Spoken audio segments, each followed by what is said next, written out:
વડોદરામાં high voltage ડ્રામાનો આખરે અંત આવ્યો છે। કોંગ્રેસના ઉમેદવાર કનુ પ્રજાપતિએ ફોર્મ પરત ખેંચ્યું। અજ્ઞાત સ્થળે પહોંચેલા કનુ પ્રજાપતિ અચાનક મામલતદાર કચેરીએ પહોંચી ગયા। અકોટા મામલતદાર કચેરીએ પહોંચી અને ઉમેદવારી ફોર્મ પરત ખેંચ્યું છે। કનુ પ્રજાપતિ ફોર્મ પરત ખેંચવા માટે પહોંચતા કોંગ્રેસના નેતાઓએ હોબાળો મચાવ્યો હતો। વડોદરામાં વોર્ડ નંબર 11ના કોંગ્રેસના ઉમેદવાર હતા કનુ પ્રજાપતિ। કોંગ્રેસના કાર્યકરોએ હોબાળો કરતા પોલીસનો કાફલો પણ ખડકી દેવામાં આવ્યો છે। એક તરફ કોંગ્રેસના જે કાર્યકર્તાઓ છે તે પહોંચ્યા અને હોબાળો મચાવ્યો।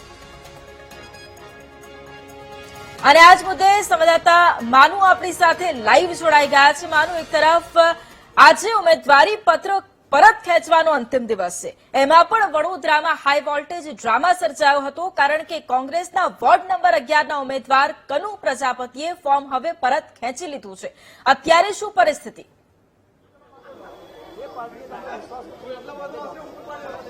વૈભવી, વોર્ડ નંબર 11ના કોંગ્રેસના ઉમેદવાર કનુ પ્રજાપતિને કારમાં લાવવામાં આવ્યા અને સીધા જ ચૂંટણી અધિકારી પાસે લઈ જવામાં આવ્યા। કોંગ્રેસના આગેવાનો અહીંયા પહોંચ્યા હતા, ખૂબ જ એમને પ્રયત્ન કર્યા પરંતુ નથી રોકાયા। સાહેબ, શું કહો છો? આપ તો આટલા સિનિયર નેતા છો કોંગ્રેસના, આવી સ્થિતિ જોઈ છે ક્યારે? મારી આખી જિંદગીમાં નથી, મારી 50 વર્ષની કારકિર્દીમાં આવી પરિસ્થિતિ મેં જોઈ નથી। જ્યારથી આ ભાજપ આવ્યું છે ત્યારથી અહીંનું કેન્દ્રનું હોય કે રાજ્યનું, એને નિયમો, નીતિ, બંધારણ આ બધું નેવે મૂકી દીધું અને એને કરીને હથકંડા કરીને સામ દામ દંડની નીતિઓનો અખત્યાર કરીને કોઈ પણ ભોગે એમને ચૂંટણી જીતવી છે।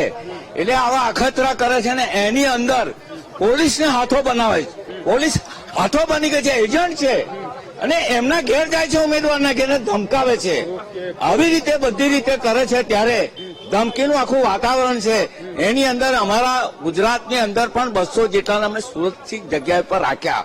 અમારા અમિતભાઈ ચાવડા સાહેબે પણ કહ્યું કે આ તો બધા ભાજપના એજન્ટો છે, પોલીસો, એટલે અમારે પણ અહીં આગળ જે ઉમેદવાર અત્યારે જતો રહ્યો છે એને ઉઠાવી ગયા છે, હનન કર્યું છે અને આ લોકશાહીનું હનન છે। લોકશાહીનું હનન કર્યું છે। કોંગ્રેસના આગેવાનો છે અહીંયા, આપ જોઈ રહ્યા છો। ઋત્વિકભાઈ, શું કહો છો? બહુ પ્રયત્ન કર્યા, નહીં રોકી શક્યા, તમારા ઉમેદવારને પાછું ખેંચી લીધું છે? ગઈકાલ સાંજથી અમારા સંપર્કમાં નતા। ગઈકાલે રાતથી અમારા 10 થી 12 ઉમેદવારો અમને ટેલિફોન આવ્યા કે કેટલાક પોલીસના અધિકારી અમારા નંબર શોધે છે, નંબર માંગે છે, કેટલાક અસામાજિક તત્વોના ફોન આવે છે કે ભાઈ તમે ફોર્મ પાછું ખેંચી લો। તો બીજેપીને આવી રીતે ચૂંટણી કરાવીને આવી રીતે જીતવું છે? શરમ આવી જોઈએ। અને તમે વિચાર કરો કે લોકશાહીમાં આપણે લોકોને મતનો અધિકાર આપીએ છીએ, તો જયારે ચૂંટણી 26 તારીખે થવાની છે, તમે મતના વોટ કરે લોકો અને કોણ જીતે કોણ હારે એ પ્રજા નક્કી કરે છે। પહેલા જ ફોર્મ ભર્યું ત્યારથી જ તમે ઉમેદવારોને સેફ કર્યા હોત તો આ સ્થિતિ ના આવી શકી હોત? અમે તમામ ઉમેદવારો, ત્યારે અમને બિલકુલ એવું નહોતું। એમને ભગવાન સ્વામિનારાયણના મંદિરમાં એમને સોગંદ ખાધા હતા અને એમને ત્યાં ચિઠ્ઠી પણ ઉછાળી હતી, એમને ચૂંટણી લડવી કે નહીં, હા કે ના, એના માટે ભાઈએ જાતે ચિઠ્ઠી ઉછાળી। ત્યાં મંદિરના સ્વામીજીએ ચિઠ્ઠી ઉપાડીને મેં કીધું કે ભાઈ તમને પરવાનગી મળી છે। ત્યારે એવું કર્યા પછી કોઈ આવું કરી શકે એ અમને વિશ્વાસ ના આવે। કનુભાઈ કે મેં તો બીજા વોર્ડમાં ટિકિટ માંગી હતી, મને બળજબરી કનુભાઈ કોઈ વોર્ડમાં, અમારી સેન્સ પ્રક્રિયામાં કોઈ વોર્ડમાં બીજા વોર્ડમાં ટિકિટ માંગવા આવ્યા નથી, એ જુઠ્ઠું બોલે છે। અને જયારે ફોર્મ ભરવા આવ્યા તો અમે થોડી જબરદસ્તી કરી હતી, તમારે ના પડતી હતી। ત્યારે મીડિયા હતું, ચૂંટણી અધિકારી હારો હતા, તમારે કહી દેવાનું હતું કે ભાઈ અમારે ચૂંટણી નથી લડવી, આ કોઈ જબરદસ્તી કરે છે। આજે આવીને કેમ આવું બોલે છે? કારણ કે સામે જમીનના મોટા સોદાગરના સુપુત્ર ભાજપમાંથી ચૂંટણી લડી રહ્યા છે અને એના માટે, એને જીતાડવા માટેનો આખો તખ્તો ઘડાયો હોય, ષડયંત્ર થયું હોય એવું લાગે છે। સોદાગરના જે પુત્ર છે એમના દ્વારા આ સોદો પાડવામાં આવ્યો છે અને કોંગ્રેસના ઉમેદવારે અત્યારે ઉમેદવારી પત્ર પાછું ખેંચ્યું છે, ત્યારે હવે કોંગ્રેસ લાચારીમાં હોય એવી સ્થિતિ જોવા મળી રહી છે। જી વૈભવી।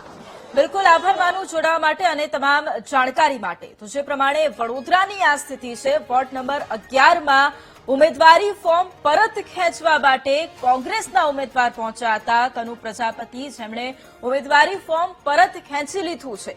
વડોદરા શહેર કોંગ્રેસના પ્રમુખે પણ પ્રતિક્રિયા આપી, તેમણે આક્ષેપ લગાવ્યો છે કે જે પ્રમાણે ભાજપના એક દિગ્ગજ નેતા છે, એમના દીકરા ચૂંટણી લડી રહ્યા છે ને એટલા જ માટે આખું આ કાવતરું ઘડવામાં આવ્યું છે। અકોટા મામલતદાર કચેરી આવી અને ઉમેદવારે ફોર્મ હવે પરત ખેંચી લીધું છે। ઉમેદવાર દ્વારા એવું કહેવામાં આવ્યું કે બીજા વોર્ડમાંથી ટિકિટ માંગી હતી પરંતુ ન મળી।